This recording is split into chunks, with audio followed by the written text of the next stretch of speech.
Hello दोस्तों, आपका स्वागत है फिर एक बार डीपीएस एकेडमी में। तो मित्रों, जैसा कि आप जानते हैं, हमारी क्लास जो है साइंस की रोज आपको बहुत अच्छी तरीके से कराई जा रही है। यदि आप चैनल पर नए हैं तो हमारे चैनल को लाइक, शेयर और सब्सक्राइब कीजिए। तो कल जहां से हमने छोड़ा था मित्रों, वहीं से अपना टॉपिक प्रारंभ करते हैं। तो कल हमने जो पढ़ा था वो प्रकाश क्या होता है, प्रकाश का परावर्तन क्या होता है, परावर्तन के नियम हमने पढ़ा था। आज परावर्तन के हटकर दूसरा हम कहाँ बढ़ते हैं, दर्पण की तरफ। दर्पण क्या होते हैं, तो आज जो दोस्तों इम्पोर्टेंट है, एग्जाम में आने वाला है, वही चीजें पढ़ाई जा रही हैं क्योंकि समय कम बचा है, ताकि आपका सिलेबस जो है, जो मेन वाला है तुम्हारा, वो हो जाए। नहीं वैसे तो साइंस बहुत ज्यादा है। तो आज क्या पढ़ते हैं, आज पढ़ते हैं दर्पण। क्या पढ़ेंगे मित्रों, दर्पण, मिरर। क्या दोस्तों, यानी कि आज हम पढ़ने वाले हैं दर्पण। तो मित्रों, दर्पण की भी एक अहम भूमिका होती है आपको अपना चित्र या अपना प्रतिबिंब दिखाने के लिए, क्योंकि यदि दर्पण ना होता तो शायद हम अपना प्रतिबिंब नहीं देख पाते ना। तो दर्पण जो है हमारे जीवन में बहुत ही उपयोगी है। इसके बहुत सारे उपयोग होते हैं। जैसे आप गाड़ी चलाते हैं, उसमें दर्पण लगा होता है जो हमें पीछे का दृश्य दिखाता है। हमारी जो लाइटें होती हैं, हेडलाइट होते हैं, चश्मे होते हैं, इनमें लेंस लगे होते हैं। तो विभिन्न प्रकार की चीजें जो प्रकाश के माध्यम से ये जो हमें सहायता प्रदान करते हैं, उनके बारे में आज हम अच्छे से समझेंगे कि दर्पण क्या होता है। तो मित्रों, जब कोई पारदर्शी माध्यम जैसे कांच, जब क्या दोस्तों, जब दर्पण, तो जब कोई पारदर्शी माध्यम या कांच को एक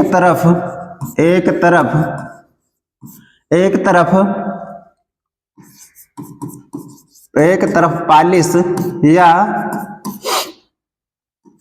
लाल, ये मित्रों एक पालिश लगा दी जाती है। क्या, एक तरफ पालिश कर दूसरा पृष्ठ परावर्तक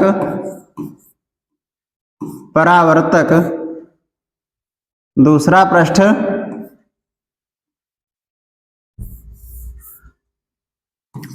पृष्ठ परावर्तक बना दिया जाता है,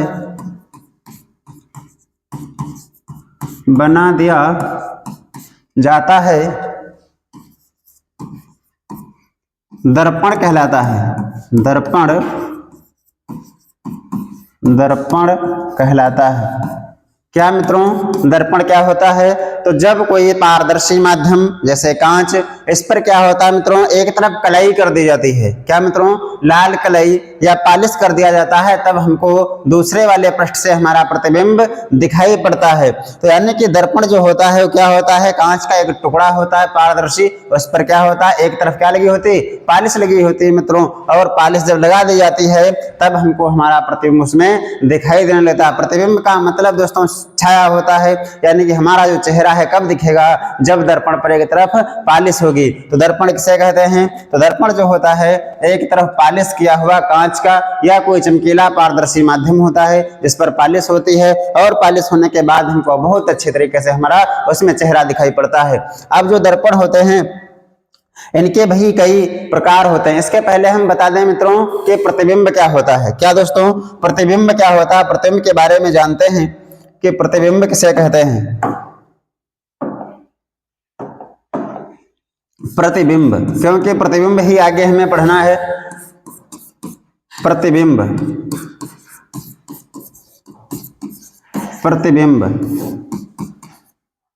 जब कोई प्रकाश की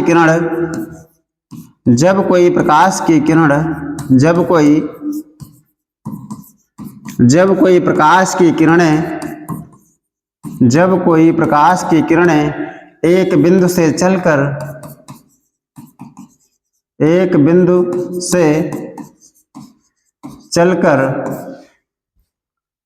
परावर्तन व अपवर्तन के बाद,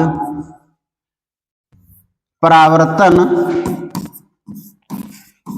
व अपवर्तन के बाद, अपवर्तन के बाद जिस बिंदु पर मिलती हैं, जिस बिंदु पर मिलती हैं या मिलती हुई प्रतीत होती हैं, या मिलती हुई प्रतीत होती हैं, वह बिंदु प्रतिबिंब कहलाता है। वह बिंदु प्रतिबिंब कहलाता है।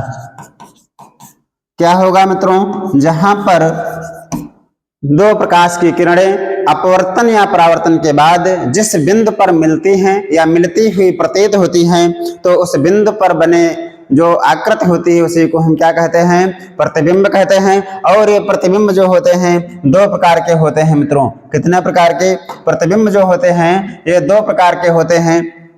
कौन से होते हैं? एक मित्रों होता है वास्तविक प्रतिबिंब, एक होता है वास्तविक प्रतिबिंब,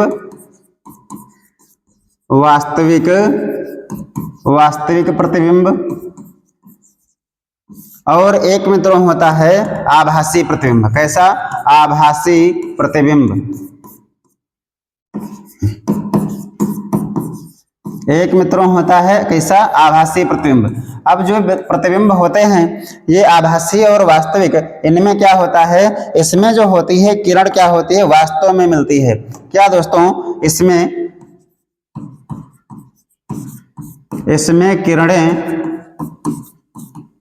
इसमें किरणें परावर्तन व अपवर्तन के बाद, परावर्तन व अपवर्तन के बाद, परावर्तन व अपवर्तन के बाद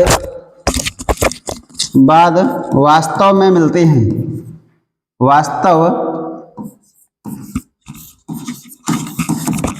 में मिलती हैं। इसलिए मित्रों से क्या कहते हैं? वास्तविक प्रतिबिंब कहते हैं। और ये जो हमारा होता है इसमें क्या होता है, इसमें किरणें आभासी रूप से मिलती हैं। इसमें किरणें वास्तव में नहीं मिलती हैं। इसमें किरणें वास्तव में नहीं मिलती हैं,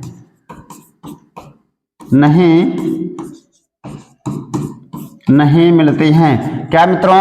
यानी कि जो प्रतिबिंब हमारे होते हैं, प्रतिबिंब कहते किसे हैं, तो जब कोई प्रकाश की किरण किसी एक बिंदु से चलने के बाद जब दूसरे बिंदु पर पहुंचती है तो वहां से उसका परावर्तन या अपवर्तन होता है। उसके बाद में जो आकृति बनती है उसको हम क्या कहते हैं? प्रतिबिंब कहते हैं। जैसे दोस्तों, जैसे मान लिया हमने क्या, ये कोई दर्पण है। क्या दोस्तों?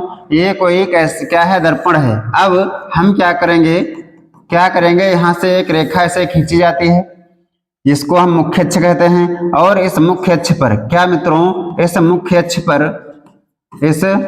अक्ष पर ये मित्रों M1 और M2 हमने क्या माना, इसको क्या है, ये कोई एक अवतल दर्पण है। क्या है मित्रों? ये है अवतल दर्पण। क्या है दोस्तों? ये है अवतल दर्पण। अब अवतल दर्पण के सामने हमने क्या किया, यहाँ पर कोई एक क्या रख दे, ये कोई हमने एक वस्तु को रख दिया। क्या दोस्तों? एक वस्तु को हमने यहाँ पर रखा। अब इस वस्तु से एक प्रकाश की किरण ऐसे जो है इस पर डाली गई। कहाँ मित्रों? ऐसे इस पर डाली गई।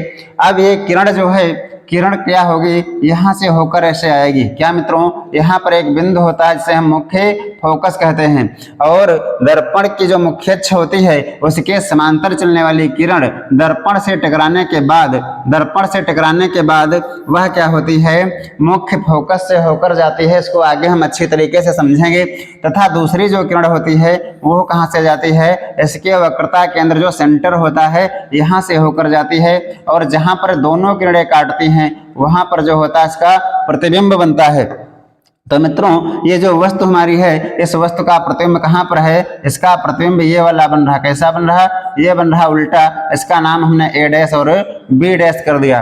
तो यानी कि ये प्रतिबिंब मित्रों देखो, इसमें किरणें जो हैं वास्तव में मिल रही हैं, इसीलिए ये प्रतिबिंब कैसा बन रहा है, ये प्रतिबिंब हमारा कैसा है, तो ये प्रतिबिंब जो हमारा बन रहा है वह वास्तविक है। वास्तविक का मतलब जब किरणें डायरेक्ट मिलती हैं तब हम क्या कहते हैं, यह प्रतिबिंब वास्तविक है। अब प्रकाश की जो किरणें होती हैं, प्रकाश की किरणों के कुछ नियम होते हैं, उनको समझते हैं पहले। प्रकाश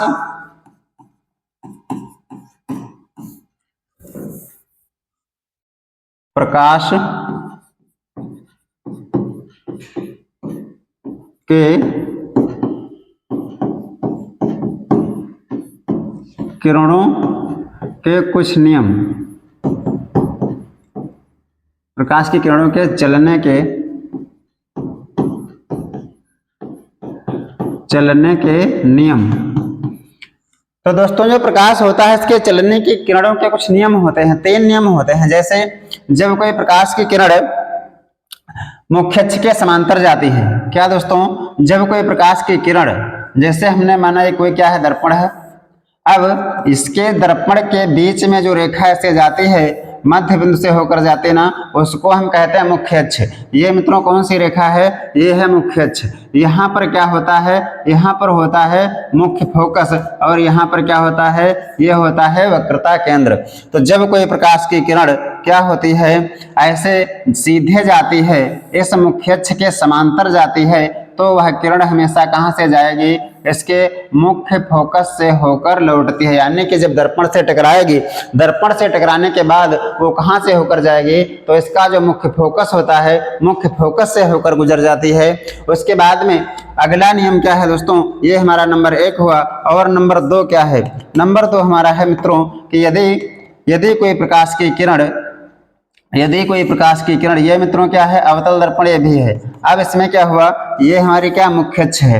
अब यदि कोई प्रकाश की, यहाँ पर मित्रों ध्रुव होता है, ये क्या होता है, मुख्य फोकस, अभी हमने बताया। यहाँ पर क्या होता है, वक्रता केंद्र होता है। आगे इनको हम विस्तार से अच्छे से समझेंगे, कहाँ पर ये होते हैं, इनकी परिभाषाएं क्या होती हैं।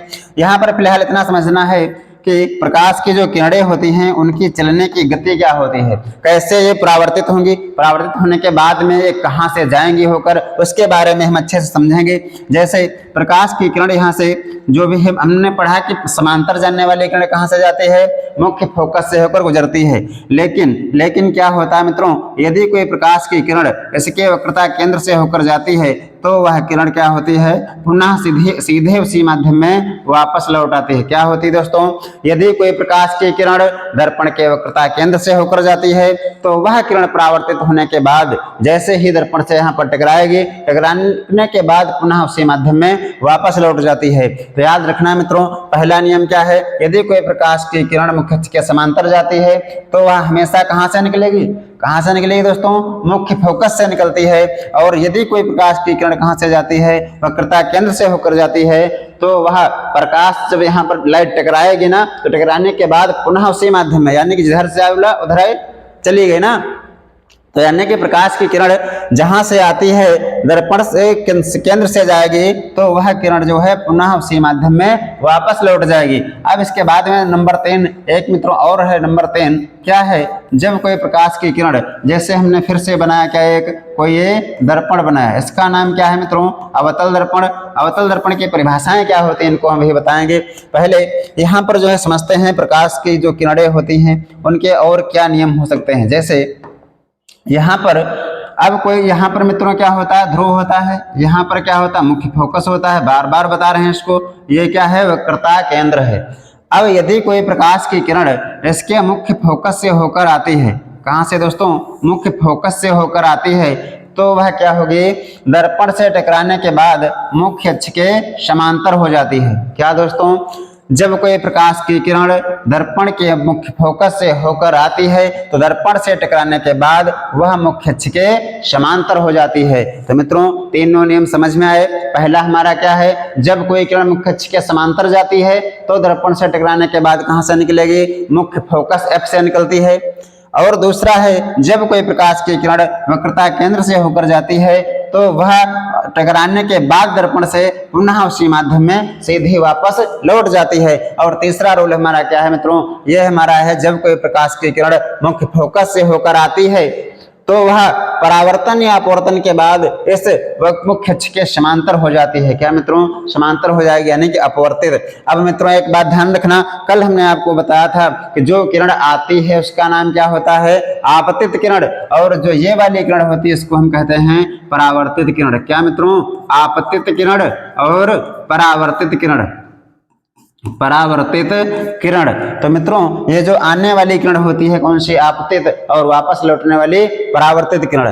अब मित्रों यहाँ पर हम पढ़ रहे थे, क्या पढ़ रहे थे कि अब हम इसमें दर्पण पढ़ रहे थे ना, तो दर्पण के प्रकार हम पढ़ते हैं। क्या दोस्तों, दर्पण के प्रकार।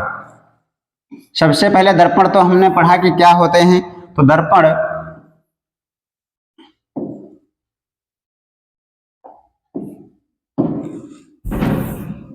दर्पण दर्पण के प्रकार, दर्पण के प्रकार। मित्रों दर्पण जो होते हैं यह कितने प्रकार के होते हैं, तो दर्पण जो होते हैं दो प्रकार के होते हैं। एक कौन सा होता है, समतल दर्पण, समतल दर्पण, और एक होता है मित्रों गोलीय दर्पण। कैसा दोस्तों, गोलीय दर्पण, गोलीय दर्पण। अब और दोस्तों क्या होता है, और एक चीज होती है कि ये जो समतल दर्पण होता है, समतल दर्पण, और इधर क्या है, गोलीय दर्पण। अब मित्रों जो गोलीय दर्पण होता है इसके भी कितने पार्ट होते हैं, इस गोलीय दर्पण के पार्ट होते हैं दो। कितने होंगे, इसके पार्ट होते हैं मित्रों दो पार्ट। कौन कौन से होते हैं, तो यह दो भागों में बटा होता है, जिनको हम क्या कहते हैं, जिन्हें हम क्या कहते हैं दोस्तों, एक को कहते हैं उत्तल दर्पण, उत्तल दर्पण, और एक क्या होता है अवतल दर्पण, अवतल दर्पण। तो मित्रों जो दर्पण के प्रकार होते हैं कितने होते हैं, दो होंगे। कौन से होंगे, एक हमारा होता है समतल दर्पण और एक होता है कैसा, गोलीय दर्पण। फिर गोलीय दर्पण के दो पार्ट होते हैं, कौन से होंगे, एक होता है उत्तल और एक होता है अवतल। कितना आसान है। अब हम इनको पढ़ते हैं। नंबर एक समतल दर्पण, क्या पढ़ेंगे मित्रों, इसको हम पढ़ेंगे एक एक करके। पहला क्या होगा, अब हेडिंग हम लगाएंगे समतल दर्पण। क्या मित्रों, अब हेडिंग कौन सी होगी, समतल दर्पण। नंबर एक समतल दर्पण, समतल दर्पण या प्लेन मिरर कहते हैं मित्रों से। क्या कहेंगे, प्लेन मिरर या समतल दर्पण। अब समतल दर्पण जो होता है, समतल का मतलब ही मित्रों क्या होता है, प्लेन होता है, जो ऊंचा नीचा ना हो। समझ में आ रहा, यानी कि जैसे हमने माना, क्या माना, जैसे हमने माना ये क्या है, ये कोई एक दर्पण है, क्या है, कांच है। क्या है दोस्तों, ये कांच है, वो भी कैसा है, प्लेन है। अब हम क्या करेंगे, इस पर क्या कर देंगे, पॉलिश कर देंगे। क्या करेंगे मित्रों, इस पर हम पॉलिश से एक तरफ कर देंगे, तब ये कांच क्या बन जाएगा, क्या बन जाएगा दोस्तों, ये बन जाएगा हमारा दर्पण। क्योंकि दर्पण की परिभाषा में ही हमने पढ़ा है, कांच का वह ऐसा टुकड़ा पालिशदार पारदर्शक, ऐसा पारदर्शक कांच का टुकड़ा जिस पर एक तरफ पॉलिश कर दी जाती है तो वह दर्पण बन जाता है। तो अभी तक ये क्या था, अभी तक था कांच, और जब इसमें हमने एक तरफ क्या कर दी, पॉलिश, तो ये क्या बन गया, तब ये बन गया दर्पण। और कैसा दर्पण, प्लेन दर्पण। क्योंकि ये कैसा है दोस्तों, क्योंकि ये हमारा जो है कैसा है, प्लेन है, सीधा है बिल्कुल। यदि ये ऐसा होता टेढ़ा मेढ़ा ना, तो ये समतल नहीं होता। तो ये कैसा है, समतल है। तो समतल दर्पण जो होता है, समतल दर्पण जो होता है वो कैसा होगा दोस्तों, प्लेन होता है। अब इसकी हम परिभाषा को पढ़ते हैं। जैसे इसको हम लिखते हैं कैसा है, समतल। ये है मित्रों समतल दर्पण, समतल दर्पण। अब इसमें जो है जैसे ही प्रकाश की किरण से आएगी और इससे टकराने के बाद में क्या होगी मित्रों, वापस होगी। तो ये किरण कौन सी है, ये है हमारी आपतित किरण। कौन सी किरण है दोस्तों, ये है आपतित किरण। और नीचे वाली कौन सी है, परावर्तित किरण। कौन सी होगी मित्रों, ये होती है परावर्तित किरण। तो मित्रों ये हमारा कौन सा, समतल दर्पण। अब समतल दर्पण की परिभाषा क्या होती है, परिभाषा भी इसको हम लिखते हैं, क्या है, यानी कि समतल दर्पण, तो वह दर्पण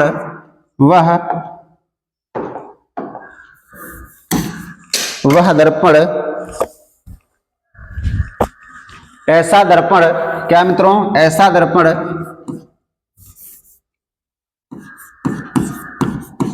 ऐसा समतल कांच का टुकड़ा, समतल कांच का टुकड़ा, ऐसा समतल कांच का टुकड़ा जिस पर एक और पालिश, जिस पर एक बार पालिश या कलई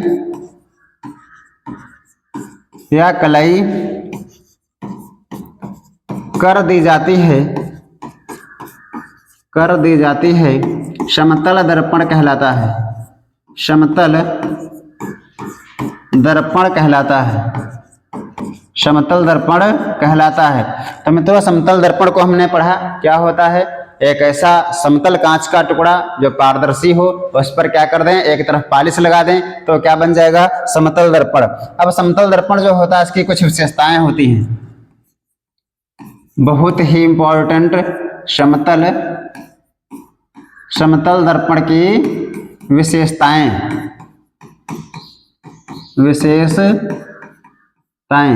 ये क्या होती है मित्रों विशेषताएं, एक एक करके इनको हम समझते हैं कि क्या होती है विशेषता। तो नंबर 1 मित्रों क्या होती है, यदि हम समतल दर्पण जो होता है उसमें अपना प्रतिबिंब देखना चाहते हैं, यदि क्या मित्रों, यदि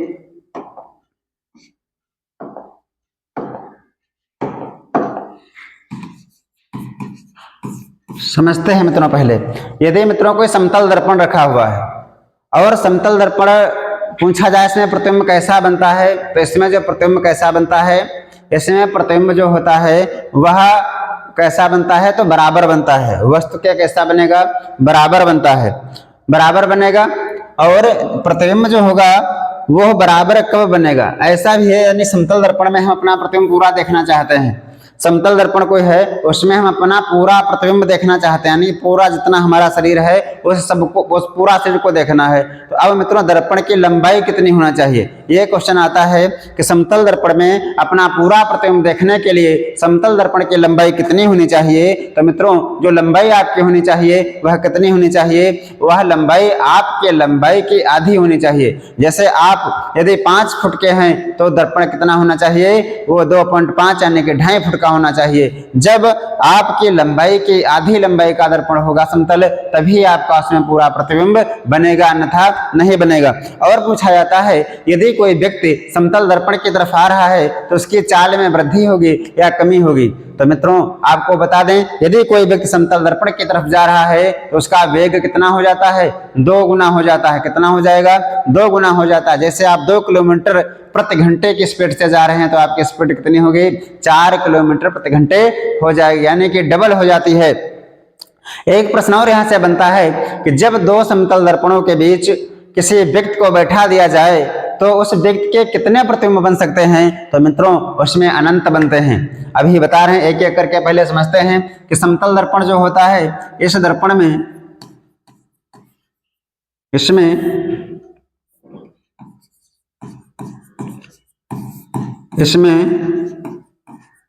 अपना या वस्तु का पूर्ण प्रतिबिंब देखने के लिए, पूर्ण प्रतिबिंब देखने के लिए, पूर्ण प्रतिबिंब देखने के लिए दर्पण की लंबाई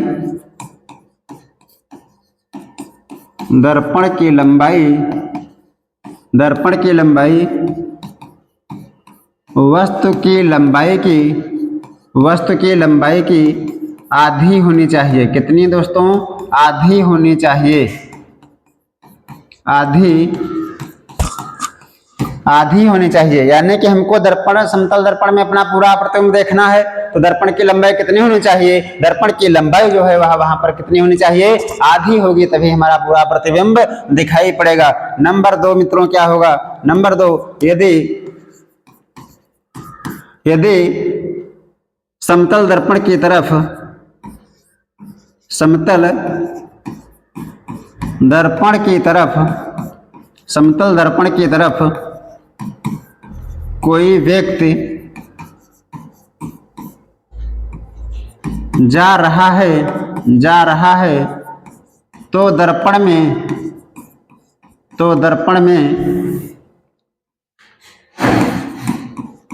दर्पण में उसका वेग दोगुना हो जाएगा। तो दर्पण में उसका वेग 2 गुना हो जाएगा। कितना मित्रों? 2 गुना हो जाएगा। यानी कहने का मतलब मित्रों, यदि समतल दर्पण कोई रखा हुआ है, यदि आप उसकी तरफ जा रहे हैं 2 किलोमीटर प्रति घंटे के स्पीड से, तो जो उसमें दर्पण में आपका प्रतिबिंब दिखाई देगा, ऐसा लगेगा कि वो हमारी तरफ 4 की स्पीड से भागता हुआ आ रहा है। क्या दोस्तों? स्पीड उसमें डबल हो जाती है। यानी कि जो तुम्हारा उसमें से प्रतिबिंब होगा, तुम उधर को जा रहे हो, तुम्हारा प्रतिबिंब उसमें से डबल स्पीड से भागता तुम्हारी तरफ आ रहा होगा। यानी कि अब हम इसके बाद में अगला पॉइंट पढ़ते हैं कि समतल दर्पण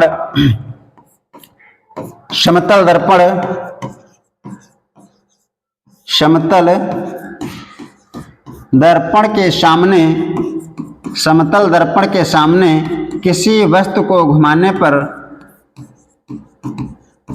किसी वस्तु को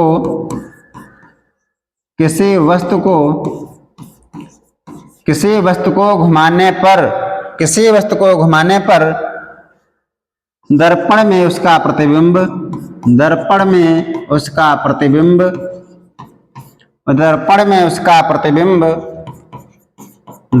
में उसका प्रतिबिंब 2 गुना स्पीड से घूमता है। 2 गुना वेग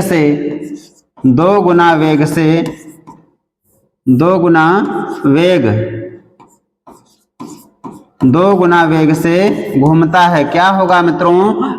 क्या होगा? यदि समतल दर्पण कोई रखा हुआ है, उसके सामने किसी चीज को हम रोटेट करते हैं, घुमाएंगे, तो जो दर्पण हमारा होगा उसमें क्या होगा? उसमें जो उस वस्तु का घुमाव होगा वह 2 गुना स्पीड से होगा। कहने का मतलब समतल दर्पण के सामने जैसे ही हम किसी भी क्रिया को करते हैं, तो समतल दर्पण में वह क्रिया हमको डबल स्पीड से दिखाई पड़ती है। अब एक प्रश्न जो काफी पूछा जाता है कि यदि 2 समतल दर्पणों के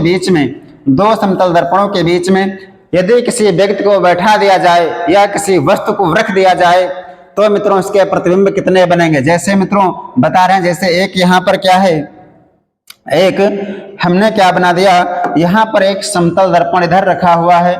कहाँ दोस्तों? यहाँ पर रख दिया है, और एक समतल दर्पण यहाँ पर रखा हुआ है। समझ में आया दोस्तों? 2 समतल दर्पण आमने सामने रख दिए गए हैं, और बीच में क्या है दोस्तों? बीच में किसको रख दिया गया है? किसी वस्तु को रखा गया है।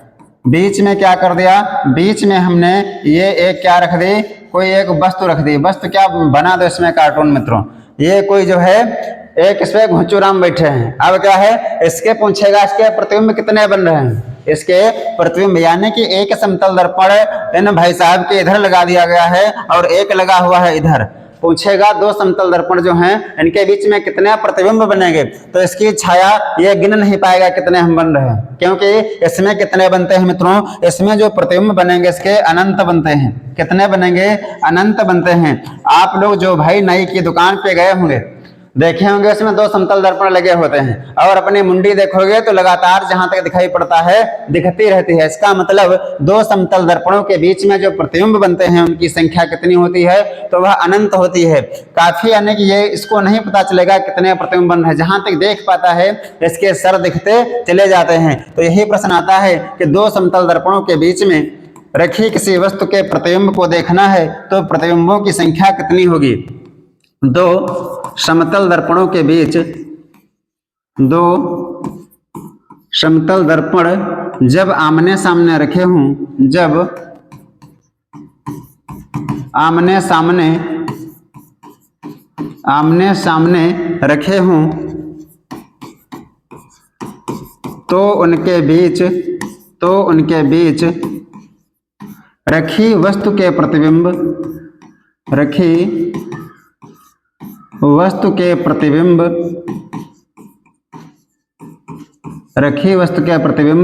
अनंत बनते हैं।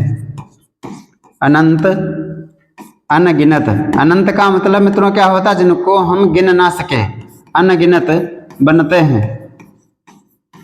अब उसमें 3 या 5 नहीं लगा देना मित्रों, क्योंकि इसमें प्रतिबिंब कितने बनेंगे, अनंत बनेंगे यदि बराबरी पर 2 समतल दर्पण रखे हुए हैं। ये मित्रों क्या है, समतल दर्पण है। और 2 समतल दर्पणों के बीच में यदि किसी व्यक्ति को बैठा दिया जाएगा या किसी वस्तु को रख दिया जाए, तब वो प्रतिबिंब इसमें जो बनेंगे वो कितने बनते हैं, प्रतिबिंब इसमें हमेशा अनंत बनेंगे। और मित्रों पूछा जाता है कि यदि समतल दर्पण जो है उसमें प्रतिबिंबों की संख्या निकालना है तब कितने बनेंगे। इसका फार्मूला होता है, समतल दर्पण में बने प्रतिबिंब बराबर समतल दर्पण में बने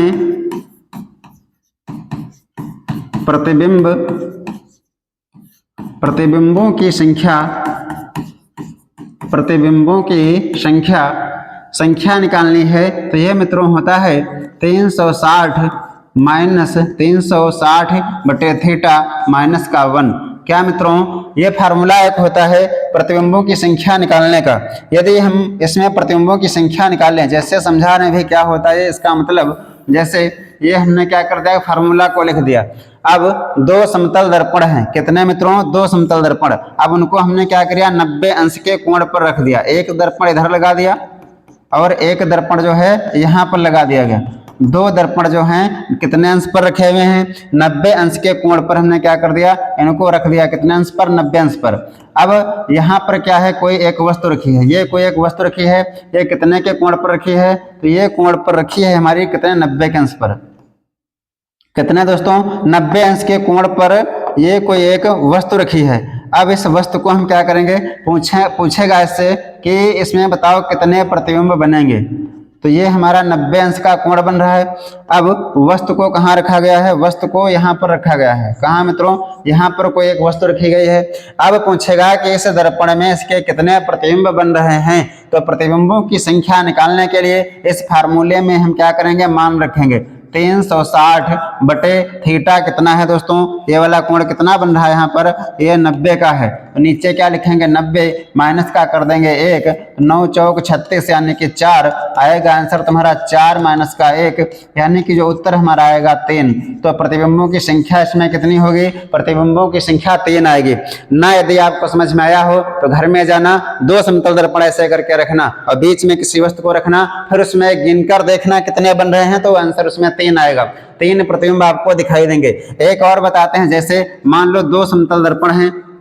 क्या मित्रों, 2 समतल दर्पण हैं और वो कितने अंश के कोण पर रखे हैं, वो रखे हैं 45 अंश के कोण पर। एक हमारा ऐसे और ऐसे, ये जो है कोण कितने का बन रहा है, ये 45 अंश का कोण बन रहा है। और ये दोनों क्या हैं, ये जो है समतल दर्पण है। क्या मित्रों, ये समतल दर्पण है। 45 अंश पर किसी वस्तु को रखा गया है, एक वस्तु जो है इसमें रखी हुई है, ये कोई एक वस्तु है, दोनों समतल दर्पणों के बीच में है और ये झुकाव इनका कितना ऐसा 45 अंश के कोण पर है। अब इसमें प्रतिबिंबों की संख्या पूछी जाए तो क्या बताएंगे आप, आपको फार्मूला पता है 360 बटे थीटा माइनस का 1, ये होता है फार्मूला प्रतिबिंबों की संख्या निकालने का। अब क्या करेंगे, इसमें थीटा का मान रखेंगे। थीटा कितना है मित्रों, तो थीटा जो है यहाँ पर कितना दिया गया है, 45 दिया गया है और माइनस का 1। और आप इसको हल करिए, 9 पचे 45, 9 चौक 36, 5 8 40 यानी कि 8 माइनस 1 कितना आएगा मित्रों, 8 माइनस का 1 बराबर 7। इसमें प्रतिबिंब कितने बनेंगे, 7 बनेंगे। जब दोनों कहाँ पर रखे होंगे, जब 45 अंश के कोण पर रखे होंगे तब प्रतिबिंबों की संख्या कितनी होगी, 7 होगी। और यदि आमने सामने बराबर रख दिया जाए तो प्रतिबिंब कितने होंगे, अनंत होंगे। तो अब ऐसा करते हैं, जिस भी कोण पर पूछेगा आप निकाल कर बता देंगे। और ये भी याद रखना, इसमें प्रतिबिंबों की संख्या जो होती है हमेशा विषम होती है। पहले मित्रों कितना आया था, 3 आया था, अब की बार कितना आया, 7 आया है। तो 2 समतल दर्पणों के बीच में जो प्रतिबिंब होते हैं हमेशा कैसे बनेंगे, जो विषम संख्या होती है विषम संख्याओं में बनते हैं। अब मित्रों यहाँ पर जो समतल दर्पण हमारा है वो समतल दर्पण समाप्त हुआ। अब हम क्या पढ़ते हैं, अब गोलीय दर्पणों को पढ़ते हैं। गोलीय दर्पण क्या होते हैं, तो गोलीय दर्पण, एक पॉइंट मित्रों रह गया है इसमें कि जो समतल दर्पण होता है उसमें प्रतिबिंब कैसा बनेगा, उसमें प्रतिबिंब कैसा बनेगा, तो इसको भी लिख लेना है। समतल दर्पण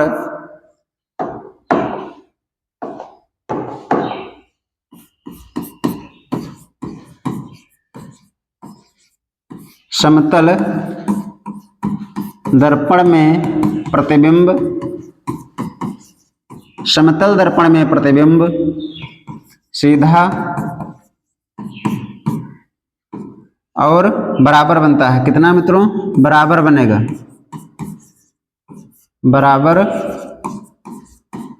बराबर बनता है। ये बराबर मित्रों पूछा था, समतल दर्पण में कैसा प्रतिबिंब बनेगा? तो बराबर बनता है। अब हम क्या पढ़ेंगे? गोलीय दर्पण।